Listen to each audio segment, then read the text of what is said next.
Welcome to the Napa Valley Center for Spiritual Living. We are a vibrant, inclusive, and spiritual community that seeks to live intentionally, love unconditionally, and see God in all people and in all faiths.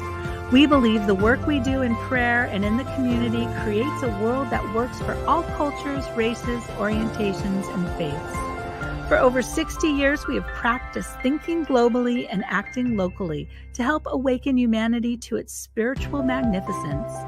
Annually, hundreds of people actively participate in our services, classes, events, and in our Spanish-speaking ministry. And we are training the next generation of spiritual leadership in our ministerial school. In the last few years, because of apparent divisions politically and socially, and because of threats to basic human rights, we have magnified our application of science of mind principles with engagement and compassionate action in the greater Napa Valley community. Our members have participated in women's marches, pride events, and we have hosted speakers on racial issues.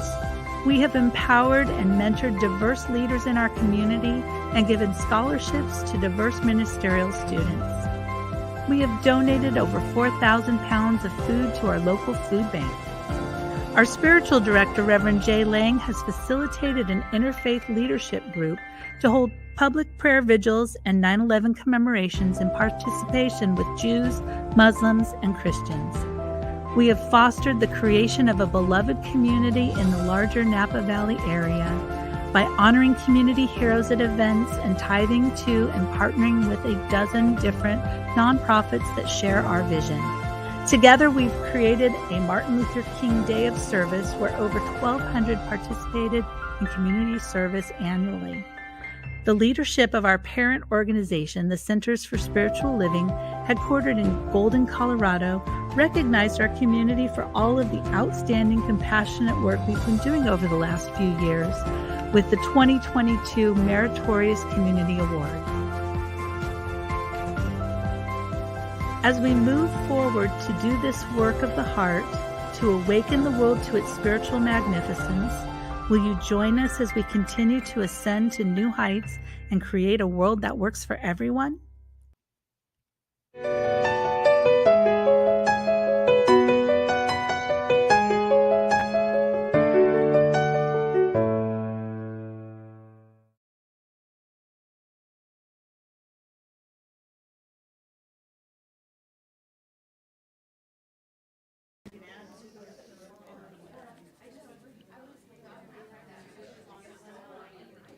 Good morning, everybody. Welcome to Napa Valley Center for Spiritual Living Community, where we know that this is so much more than just the walls that we're in, but it's the community that you're here. So if this happens to be your first time, a special welcome to you. I'm Reverend Jay Lang, the senior minister here, and it's so good to be in community right now. And we always like to begin with some music, and Bodhi Starwater is here and going to bring us an opening chant. Way deep down. Do we have microphones? Sound. 2. There we go. Hello, good morning. Way deep down in your deep, deep soul. Are you ready to feel that?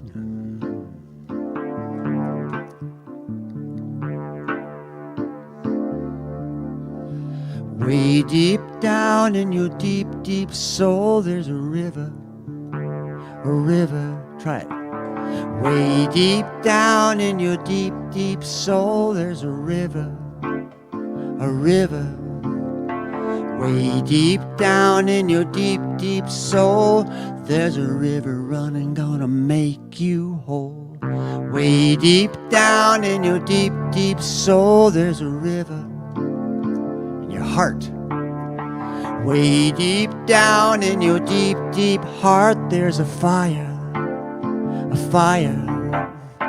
Way deep down in your deep, deep heart, there's a fire. Way deep down in your deep, deep heart, there's a fire burning, and love is the spark. Way deep down in your deep, deep heart, there's a fire. A fire. Now it's in your deep, deep mind. Way deep down in your deep, deep mind, there's a garden. A garden. Way deep down in your deep, deep mind, there's a garden. Garden.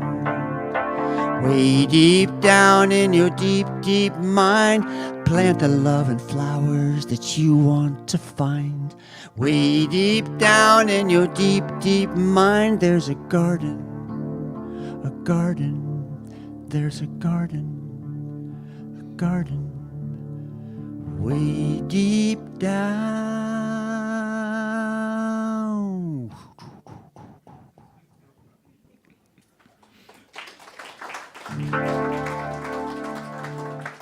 For some of us this week, deep, deep down, there's underneath the snow, there's a garden. How about the snow here in the valley? I mean, you're from Shasta, so you know about deep, yeah. You said you got out of there before it started going this time, so so glad you're here with us today, so you could be here. We appreciate it. But that's just such a great phenomena that we have here.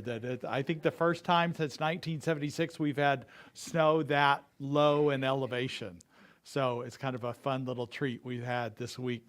And no matter what way the moisture comes in, we're just still bringing it in. There's no way that we need to suggest that this is bad weather because it's all good weather. So we'd like to begin our service with our vision and mission statement. So if you'll look up on the screen and read with me.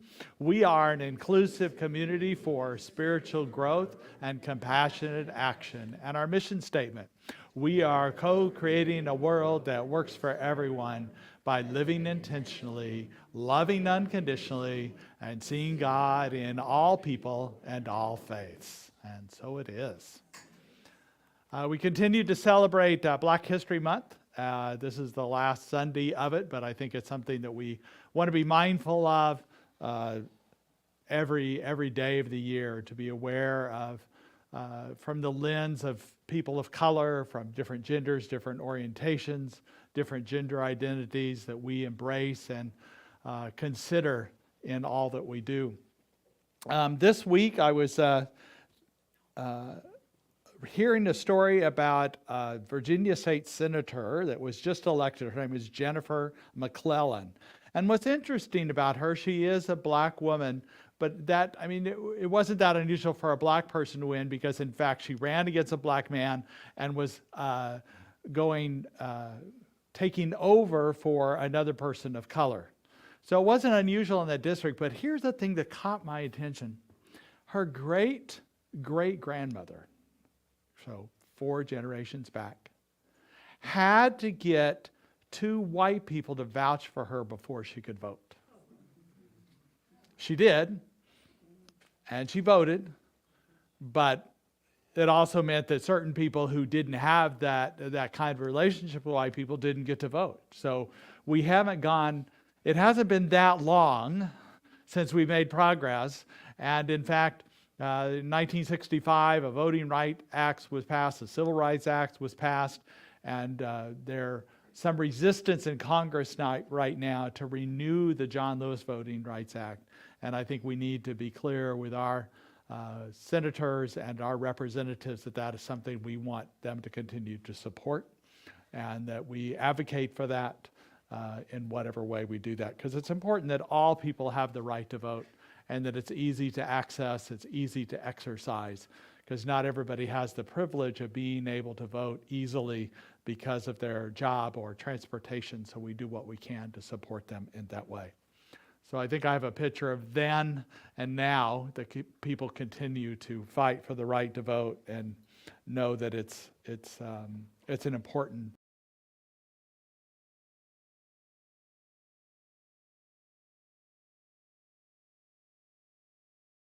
centers for spiritual living, obviously. There's about 400 centers and study groups across, internationally, in fact, that's growing.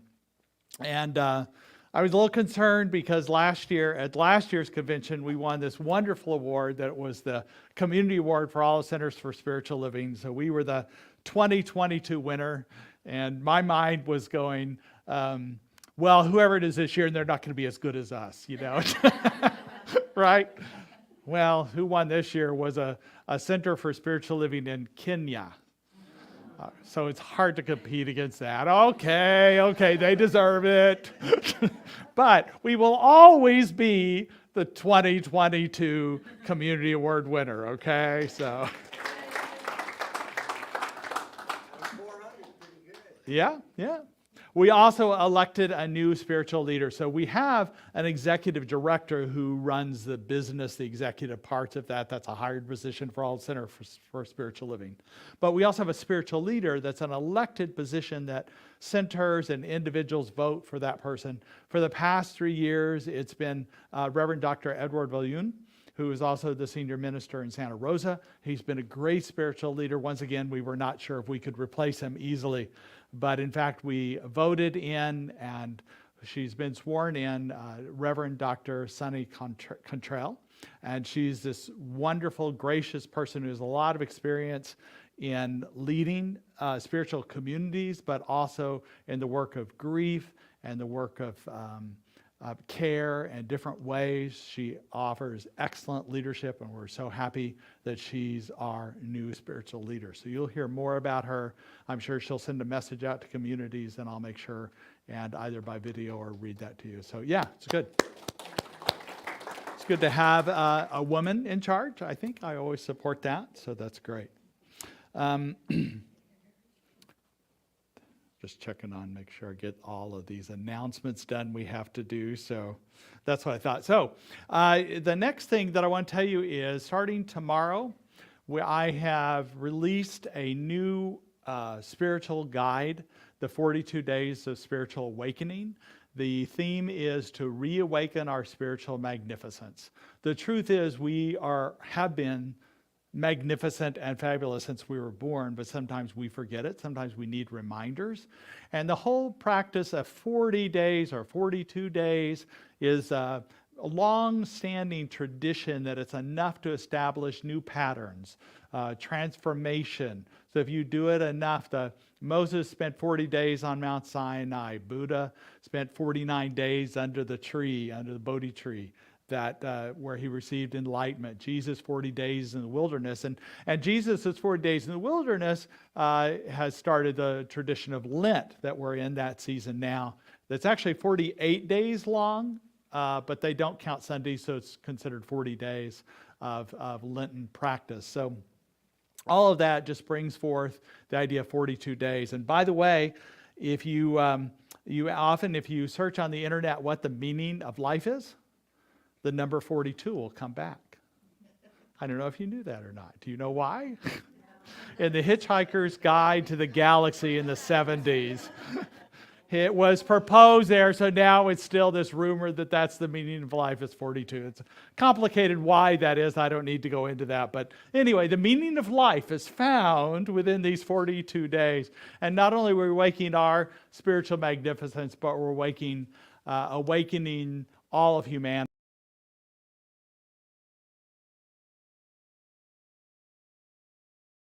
I encourage you to do daily practice at the same time each day if possible. If you miss a day, just keep with the day it is. You can go back and get the other one later. There's packets to be handed out. It's going to be on our website. There's a special Facebook page for it. And I'll also send out a weekly email with it on there as well. So you'll get it in whatever form you want to do with the weekly emails. You can do it on your phone, or you can, and there's images, but you can also just use the paper version if you're not concerned about. There are some great images like this that have an affirmation on it. It's not necessary, but it adds to your time. And each practice only takes about 15 minutes. You can take longer if you want to, but you don't have to. But anyway, that starts tomorrow and goes through April 9th, which is Easter. So I encourage you to be a part of that. And then Sip and Savor, I've been hearing quite a bit about this on May 6th, starts at 3 o'clock. We're seeking people to donate auction items, which could be wine or wine tours or gift certificates to restaurants. If you know people that run restaurants or have friends, asking them for gift cards, art, jewelry, different kinds of service, things like that. We're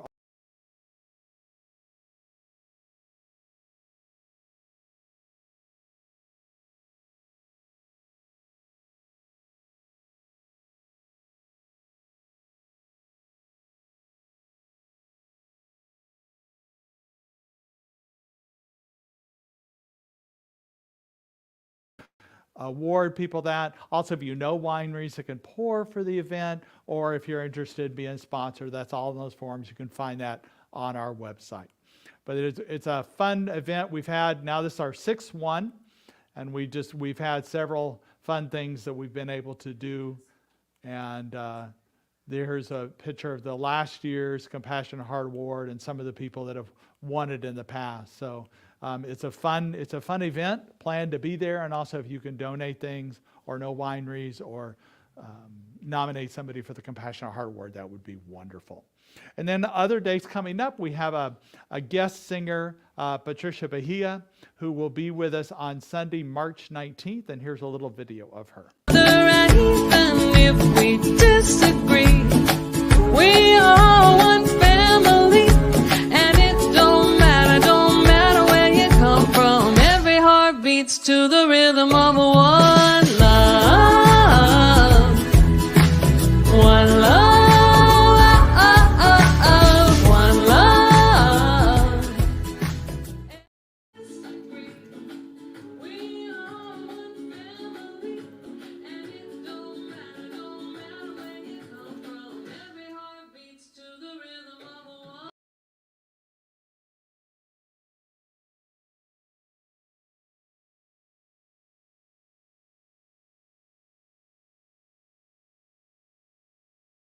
The Posey Awards, which are positive music awards. And she also has a number of songs on different shows and commercials. So she's got a kind of a pop sound to it, but she's going to be here with us. And then we're also going to have this concert with, you know, Astor Fox, but also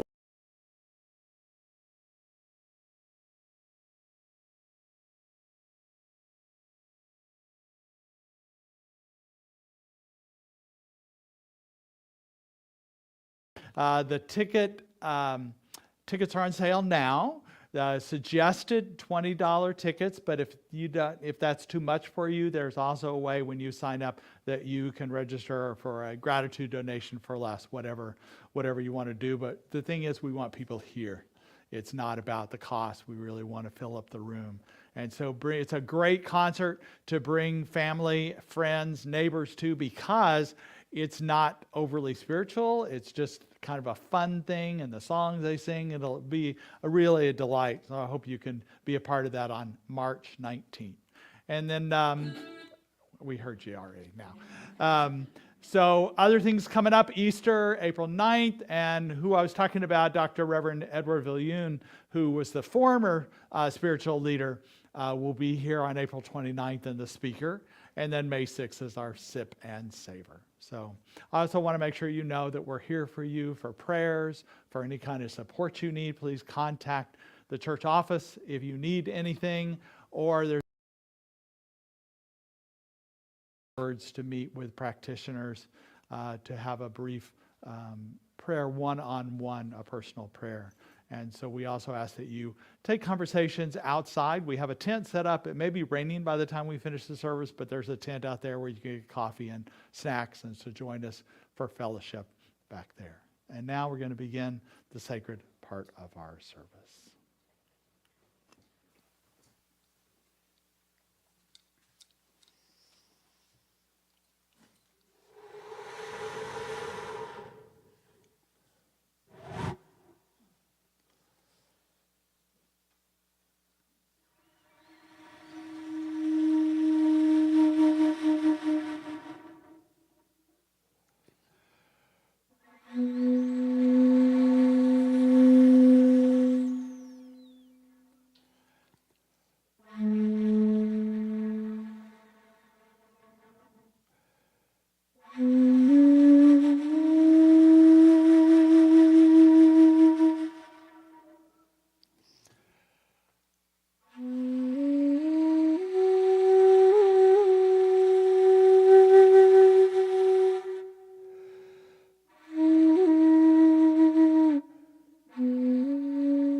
we just say in this sacred space,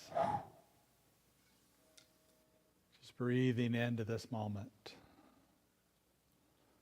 allowing ourselves to feel the spaciousness around us and the spaciousness within us.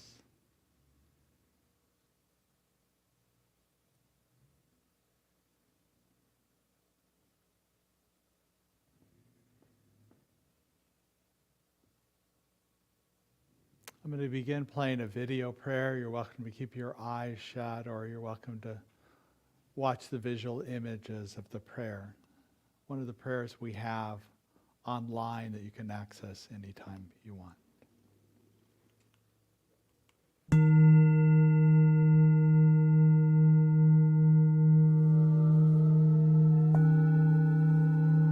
And there is a power. And when we talk about the power, we're talking about the power that everything has come from. When we talk about creation, we're talking about the energy, the thing that was here first, that will always be here. And it is the power that made all of itself and keeps making itself in the energy of peace. God. That's our own unique energy, because we all each are a part of this energy of the God love for peace. So I know right now within myself, as I take the peace in my heart, mind, and spirit for every action and reaction, I know that I'm passing this power of peace on. I'm passing it for the energy, so that as I go forward into what I need to for my own unique peace, I pass this on as we are truly accepting the blessings of peace, poise, and power. I'm thankful and grateful for the unique energy that no matter where I am, what I'm doing, I can stop in peace. Peace, the patient energy, attitude, change, exercise, peace in God. And I'm thankful for God giving us this energy and our capabilities to use for peace. And I release this and give it to God in thanksgiving and prayer. And so it is. Amen.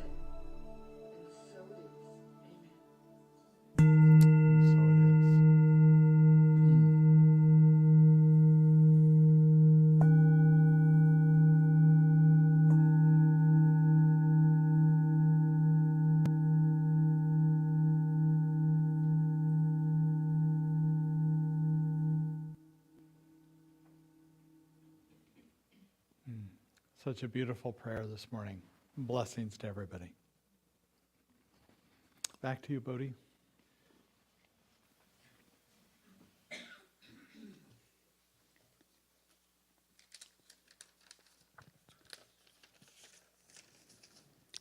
Yeah. One day I was feeling a little bit discombobbled, and this little chant came to me. There are angels all around us. Their love always surrounds us. And if anything confounds us, they are here to help us find our way. And then one of my friends wrote some other words, and we came up with a song together called Angels.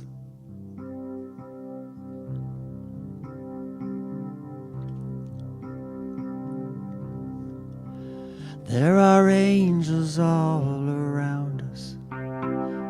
Their love always surrounds us. And if anything confounds us, they are here.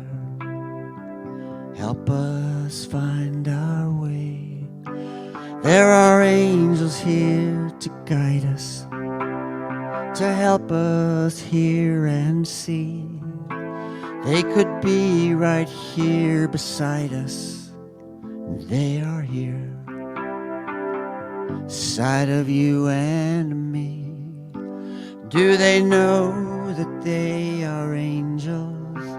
Do they know that they are here for us as they travel on their own path by their light, guiding us to trust.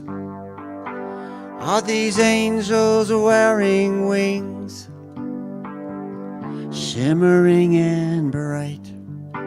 Are they way up in heaven, bathed in pure white light? Or are they wearing old blue jeans at the local bar,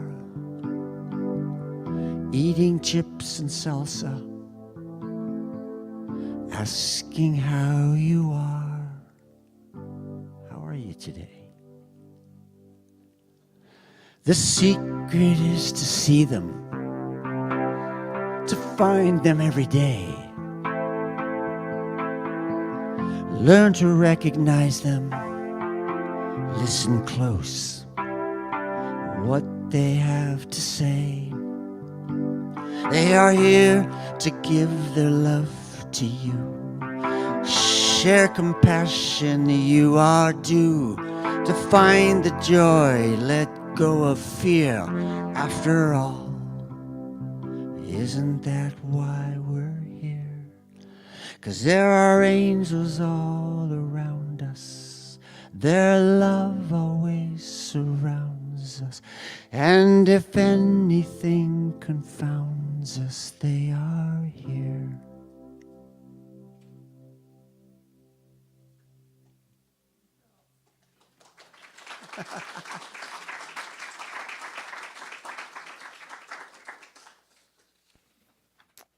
Thank you, Bodhi. So great to have you here. I'm glad you made it before the snow got too deep there. So such beautiful. Well, it's so good to be here today. We continue to have this conversation about curiosity being our superpower. And even this year, we're having the annual theme is living out loud. So if we combine that together, is what if we lived our curiosity out loud? How would our life be different? And I'm not talking about a volume loud or even a demonstrative where we have to, fight for something. But it's just that what leads our life is curiosity, especially when we find some tension or some conflict or we find ourselves in judgment. To turn towards curiosity, which brings just a moment, a spaciousness, an allowing that we can create in that moment a new reality rather than being in that judgment or that closed heart that we can do. And curiosity is one, it just brings us to a sense of wonder. And we've been talking a lot about Valerie Carr in her book, See No Stranger. She's talking about this revolutionary love that she talks about. And she says the basis of it is curiosity, that we can have this unconditional love, this revolutionary love, if we're willing to be curious and wonder and open up to a different way of doing things. Her quote here is that love engages all of our emotions. Joy is the gift of love. Grief is the price of love. Anger is the protects that which is loved. When we've reached our limit and it cannot go on, we wonder, we're curious, and that act returns us to love. That act returns us to love. And I really believe that her book, it tends to be secular, but I know she has deep religious beliefs too. And I would say what also returns us to love is to be renewed in spirit, that when we can't find it, when we don't know how to ask the question about curiosity or what to ask of the humanness, then we can always ask Spirit, what does love look like in this situation? How can I be loving? Who have I not yet loved? How can I let go?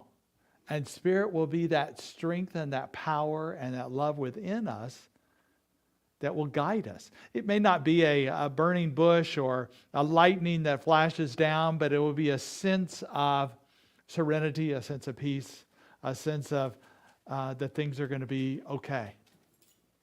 And we just allow that. Now, curiosity is an interesting thing because I know when we were kids, we were told, maybe don't ask too many questions. My experience about people that come to this kind of center, they're seekers. They're naturally curious people. And sometimes they've been told as a kid to quit asking so many questions.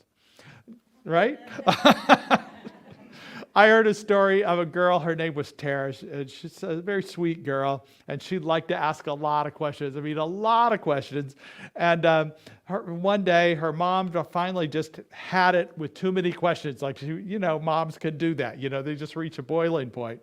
And she finally goes, her mom says, have you ever heard about the curiosity that killed a cat? And Tara said, no. Well, there was a cat, and he was very inquisitive. And one day, he looked in the big hole, and he fell in, and he couldn't get out.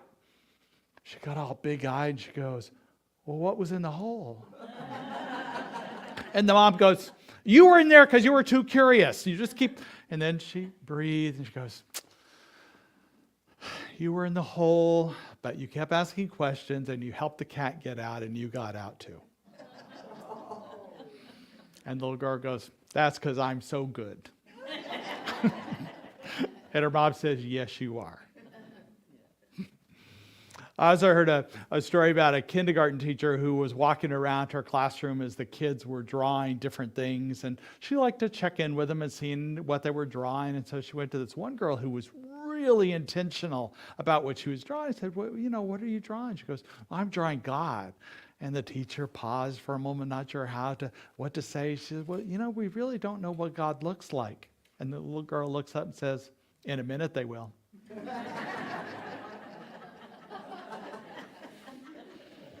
So this clarity that we can get by asking questions.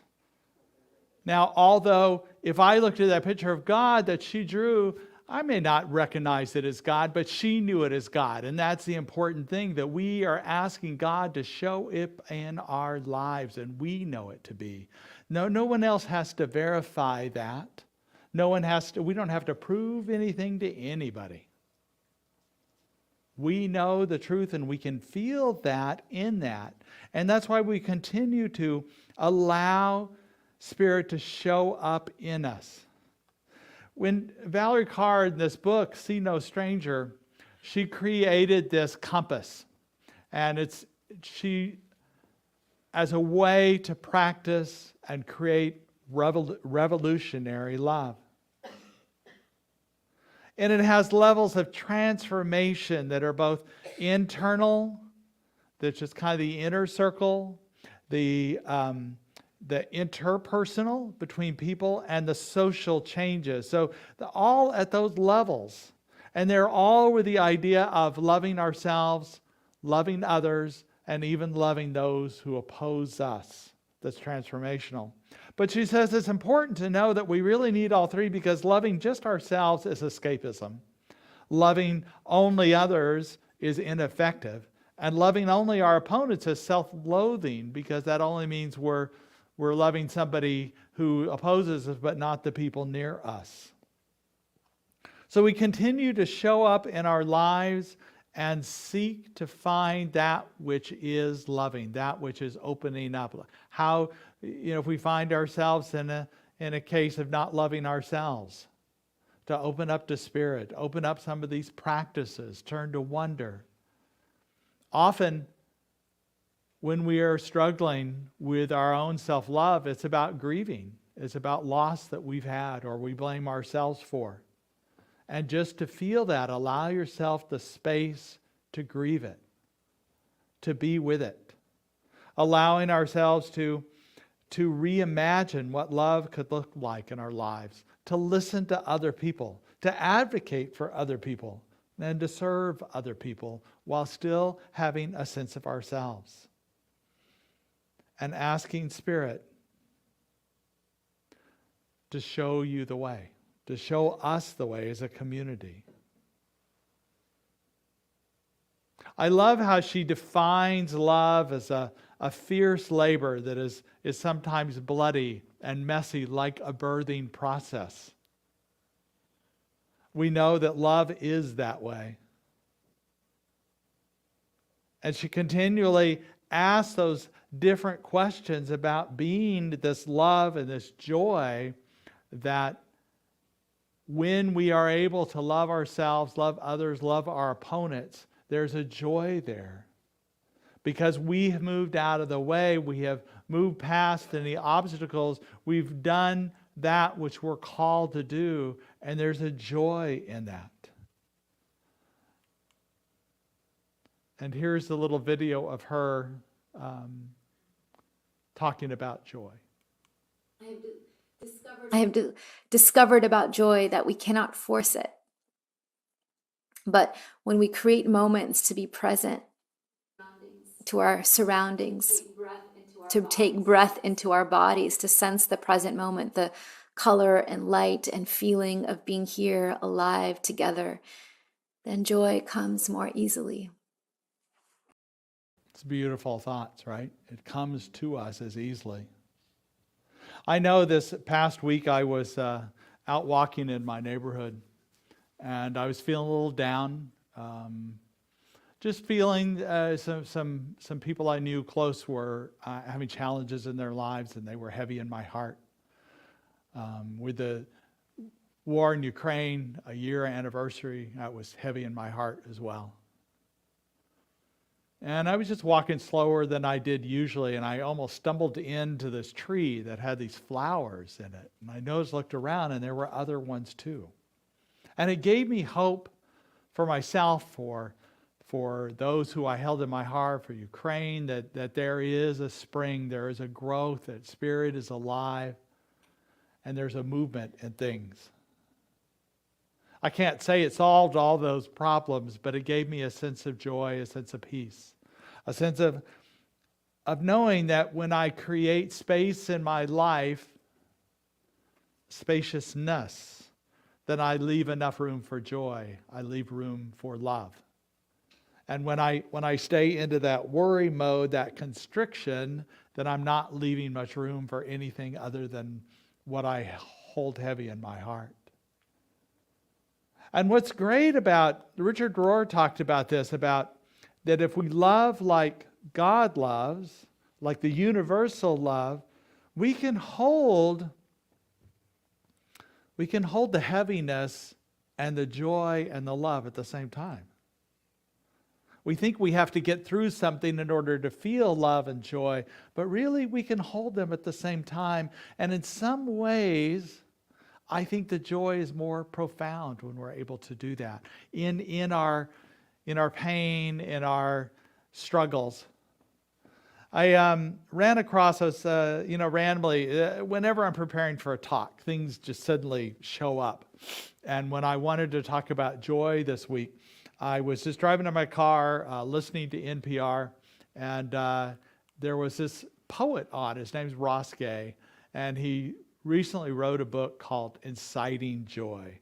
And I was really inspired by his thoughts because he says that joy is a kind of emanation that comes from a kind of practicing of entanglement.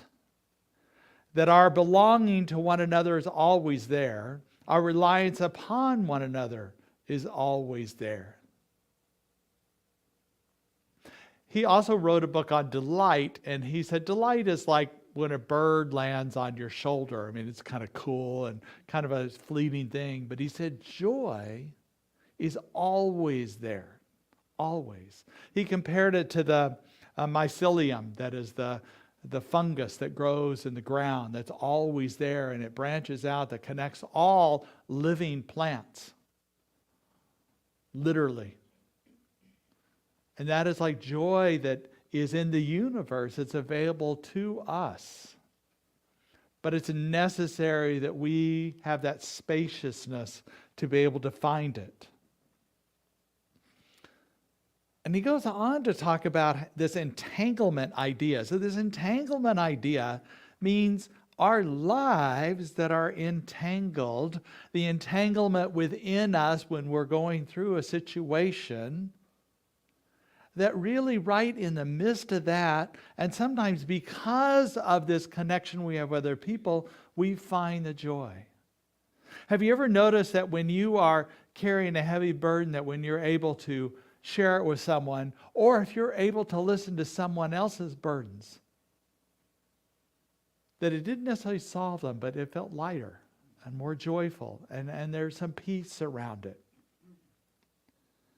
And this is what he's saying, that actually we think we want to pull in when we're struggling, but if we reach out, we can find some solace there. He goes on to talk about, what's interesting, another thing he talked about was what he called Puritanism, which is part of the founding fathers of this country. I would call it perfectionism. But he talks about that purity is profoundly incurious, because purity knows everything, knows what's right, knows what's wrong, knows how it ought to be, knows who you are to believe before you say it. You might say just a little bit to someone, then they know exactly who you are. That's purity, not curious. But in fact, we're complex, multifaceted beings. We're so unique in what we are, but we have so much experiences that we come with. And he said that he doesn't want to be the person that walks around the world figuring what's wrong with somebody. And that's what purity does, or perfectionism does, or constriction does, that it has to be a certain way. That's like you didn't do something, you didn't follow through on something, and what's wrong with you? Our inner critics can sometimes say, what's wrong with me? So his commitment to the world is to be open and be curious, to ask more questions of people, to listen more, to hear people's story. I like the phrase about, sometimes I'll ask, what is somebody's growing edge right now, or what is challenging them?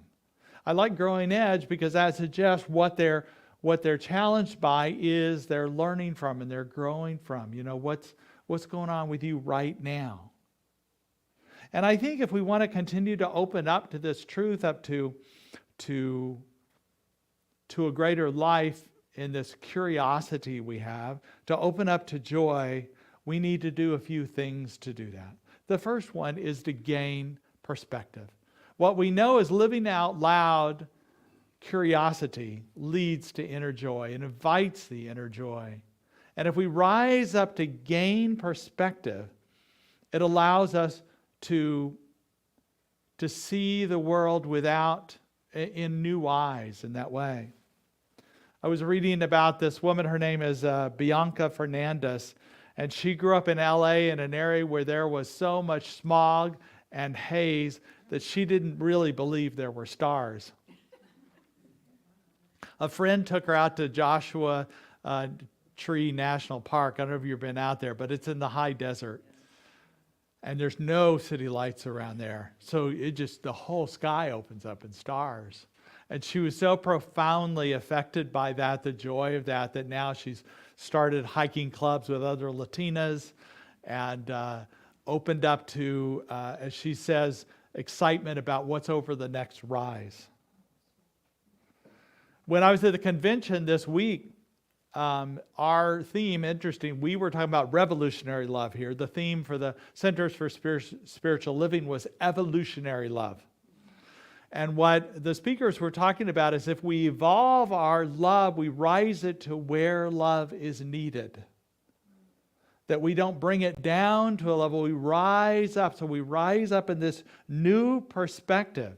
And Reverend Edward, when he got up and spoke, he was talking about if you're waiting for someone at the top to change the world, you may be waiting a while. You need to rise to the top yourself in perspective and consciousness and be a part of the change. Our founder, Ernest Holmes, talked about being open at the top. Well, we need to be part of that openness and open ourselves in this curiosity about others. Not letting a little bit of information we have about someone lock in what we think we know about them.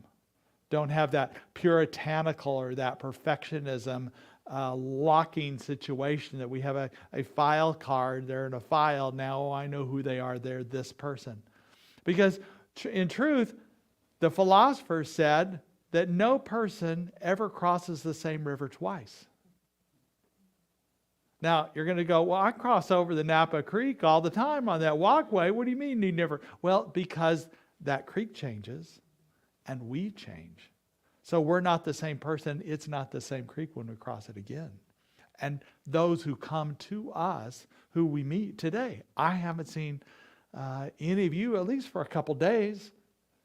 You're different people now. So that interaction I have with you is fresh and new. And let's keep all those things open and new. And above all, we also want to make sure we let go of expectations we have of each other and ourselves. To allow this evolution to happen. I remember a few years ago, it was I think during the pandemic, I can't remember, but there was a Marie Kondo. Do you remember her? About the joy, about if it doesn't bring you joy, get rid of it or let it go. And and it was a good concept for me, but I was not going to roll my socks up and color code them. I just was not going to do that. Well, it's interesting. Her life changed also during that time when her first book came out.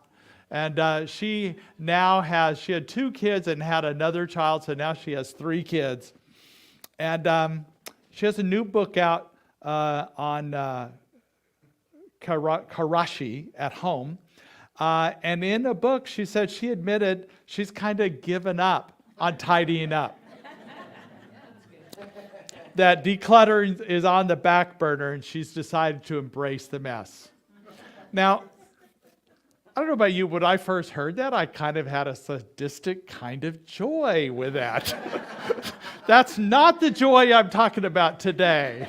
I don't know what it is that we like, if someone's we put on a pedestal or we think is beyond what we could do, that now they know what life is like, right? That's not the kind of joy I'm talking about today. But it is interesting that instead what she said, this idea of the Karashi, at home it's about the joy in our life. And she's talking about creating sacred space in homes, in your business, and also just a way of life. It's a Japanese word that means a way of life, about creating joy in our lives and creating spaciousness. And I know that if you can talk about things that constrict us or tie us down, I've got a little present for you today. Would you like a present? Yeah. Okay, here it comes. The ushers are going to come around and bring you something. The truth is that we can notice anything that constricts us, and that's what it is that we can find the joy in life, because it's not binding us. Remember that forgiveness is letting go of the things that bind us, the knots within us. So what I'm handing out to you, can call these, they're little finger handcuffs or Chinese finger cuffs, whatever they are, finger traps. I don't know if you remember these. What? I will show on one line, yes. So it's right here. And the idea is you stick both fingers in on either side, and then you pull, and you're caught. And this is like constriction. So go ahead and do that and feel that, because that's the way constrictions can happen in our lives. And guess what we want to do usually? We just pull harder, right? And how's that work for you? Instead, it's about letting go. And even then, it's a little tricky. You know what I found the best way to get out of these? Is to ask for help. Monica, could you hold this for me here? Well, even then, why? I'm stuck now.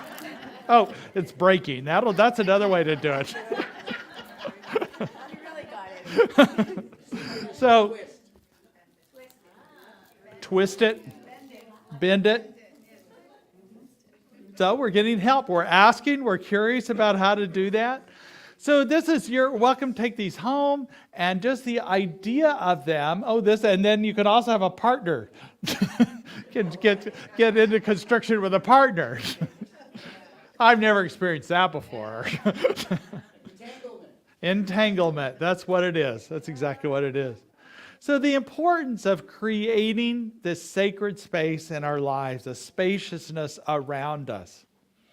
Now, I would talk about these different books that I refer to. I'm just getting snippets or listening to something online. But I am reading a book that I want to tell you, I highly recommend it. I don't know if you know who Mary Pfeiffer is. She's this incredible person who's written a lot of books about youth, about teens, about families. Probably in this congregation, she'd be most known for a book called Women Rowing North, which is an aging book. But she's one of these authors that I enjoy reading because in her words, she has spaciousness. You read a little bit, and then you think about it. You know, Dick Heiselman is here. His book, his prose book, I do that with his book too.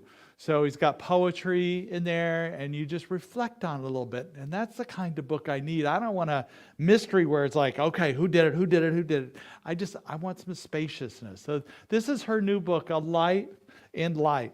And what I love about this book, and another book I read of hers, she talks about herself as the worst Buddhist ever. Because she says the reason why she's the least likely Buddhist is she's obsessed with efficiency, she's a worrier, and she's scattered. She says her own way of doing things, if she has A, B, and C to do, she'll do A and B, and then G, Z, L, P, and then maybe get back to C, but maybe not. So she has a mind that's always going. And I think this is a great book for us to think about meditation, because I'm one that sits there, we just need to meditate more and find this. Well, I have rare meditations when all thought is gone. The philosopher says, I think therefore, or I think therefore I am. Well, there's also I am therefore I think. That we have a lot of thoughts, but the idea is to slow down that process. Just find some spaciousness in our lives and open up. And she talks about in the book that she reached a point in her life, she'd had a long married, but her middle-aged children and grandchildren are off to college. And she found it difficult to accept a cycle of life in which children grow up and leave their parents, and which we parents become more and more peripheral. Her loneliness intensified during the pandemic. But as she found that spaciousness, she found love and warmth she needed in her own heart, a quiet joy, solace in the light. And what I love what she said is that what saved me was stopping the struggle. What saved me was stopping the struggle. It doesn't mean that she found clarity she's still thinking a lot, right? But she gave up the struggle. And there's a real relationship between being and becoming, that they're two sides of the same coin, and we can do both of those. And we can allow our beingness, if we're not sure, to allow curiosity to be our openness. Often I'll have a question that I stay with for several days, whether it's a project I'm working on, or a relationship I'm wanting to clarify, or something within me that's just something that's kind of nudging at me, but I know what it is. I'm just kind of staying with that question. And I find that the longer I can stay with that question, the more profound the answers come, and they continually come. Our founder, Dr. Holmes, says, we are at liberty to choose what manner of life we shall live. We should feel that in this choice we are backed by the will or the purpose or all the law of the universe. So we know that we are not asking a random universe these questions. It is the universe itself that's here to support us, that responds to our questions. Maybe not immediately, because maybe we need to be in the question for a little bit. Maybe we need to find a little more spaciousness. Maybe we need to find a little more open-heartedness. But if we stay with that question and continue to open up, we will find love beyond whatever we seek, and joy that is an infinite pool. And we know this to be the truth. Let us go to prayer.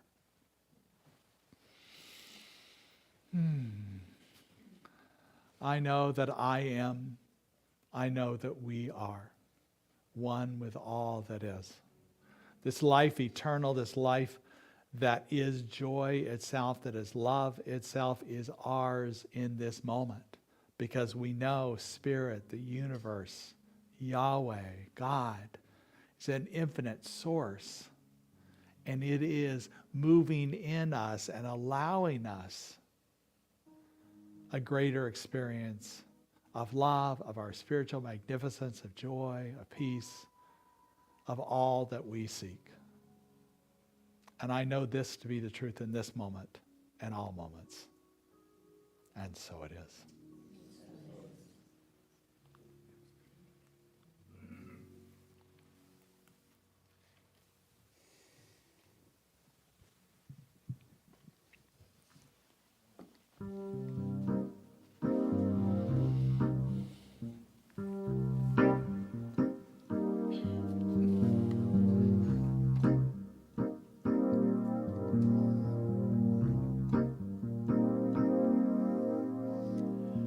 Broken hearts and broken wings, bring it all, everything.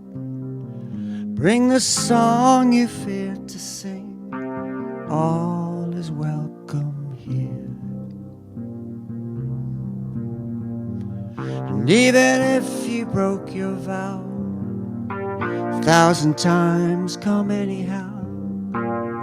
Step into the power of now, all is welcome here.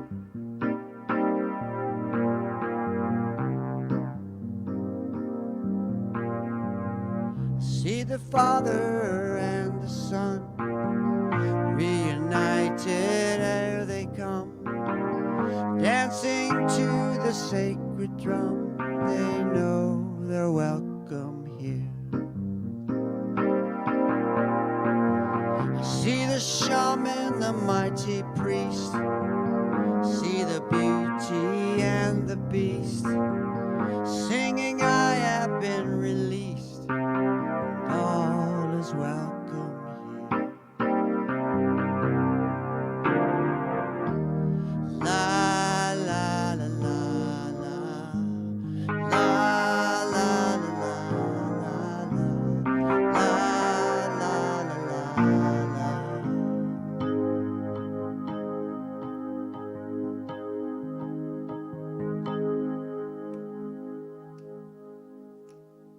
I stood alone at the gateless gate, too drunk on love to hesitate.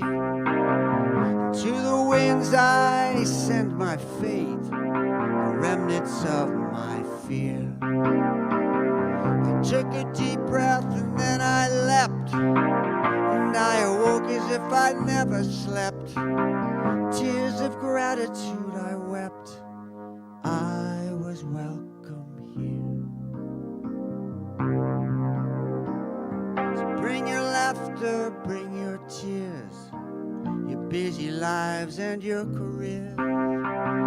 Bring the pain you've carried for years, for all is welcome here.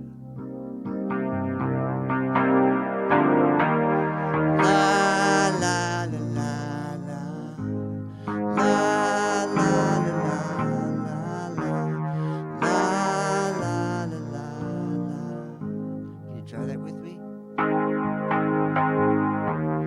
La la la la la, la la la la la la, la more time. La la la la la. La la la la la la. La la la la la. All is welcome here. All is welcome here.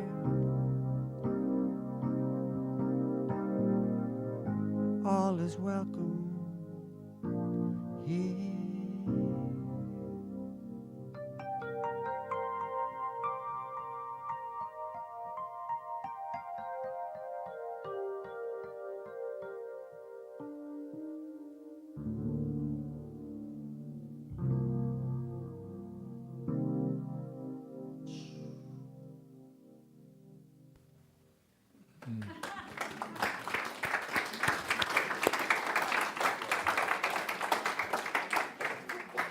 It's a beautiful day. There's a lot of spaciousness in the sanctuary today, so it's great.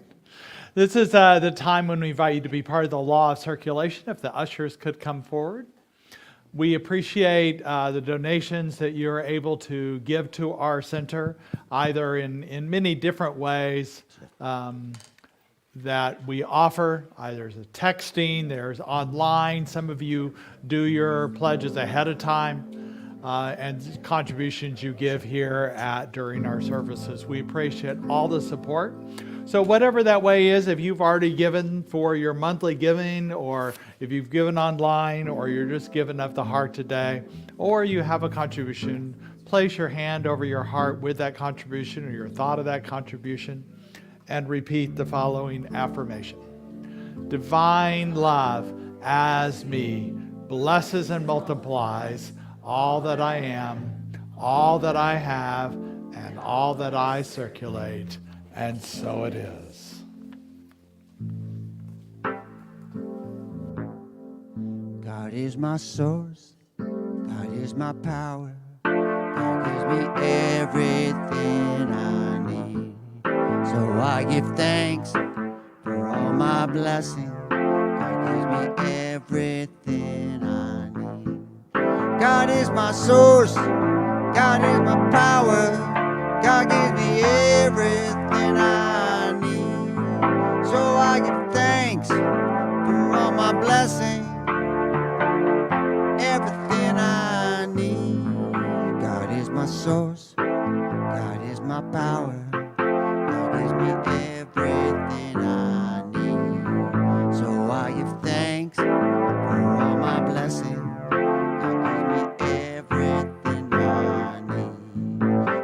My source, God is my power, God gives me everything I need.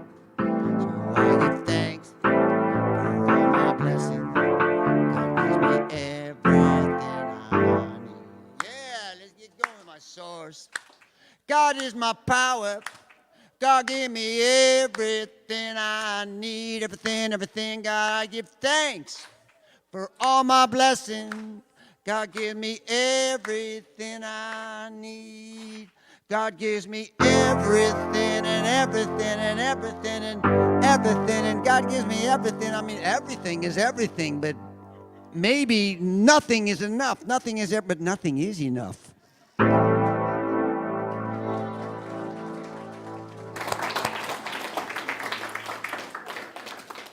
We appreciate everybody here today, but especially if this is your first time, we want to acknowledge you. We have a gift for you. If you're willing to raise your hand to be acknowledged, anybody? We have 1, 2, 3.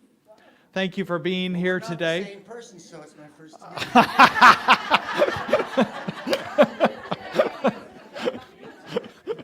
Yeah, whatever. We don't have that many cards. We appreciate you being here in this community. Feel free to come back at any time. Feel free to join us for coffee and snacks. We usually have some excellent snacks out there. I haven't seen them today, but kind of fun, and join us for that part. And we have an affirmation for you. We raise our hands and we say, we bless you today, knowing that the peace and happiness you seek is also seeking you. We honor your inner radiance as you let your light shine in the world.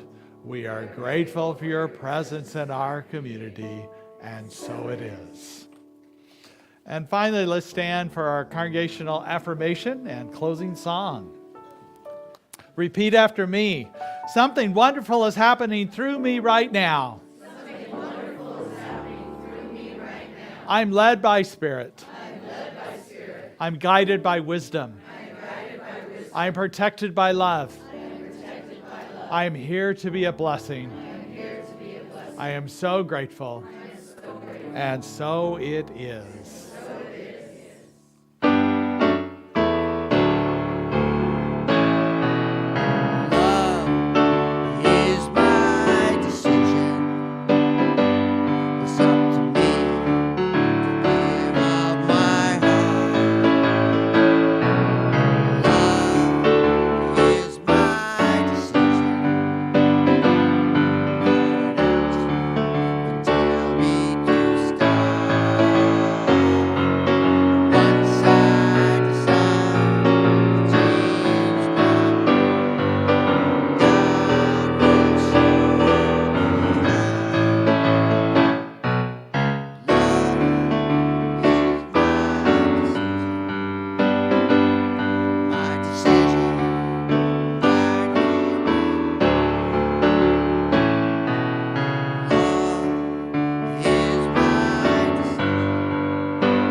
Have a great Sunday. Pick up your 42 Days guide there and join us on Facebook for discussion about it all. Have a blessed Sunday.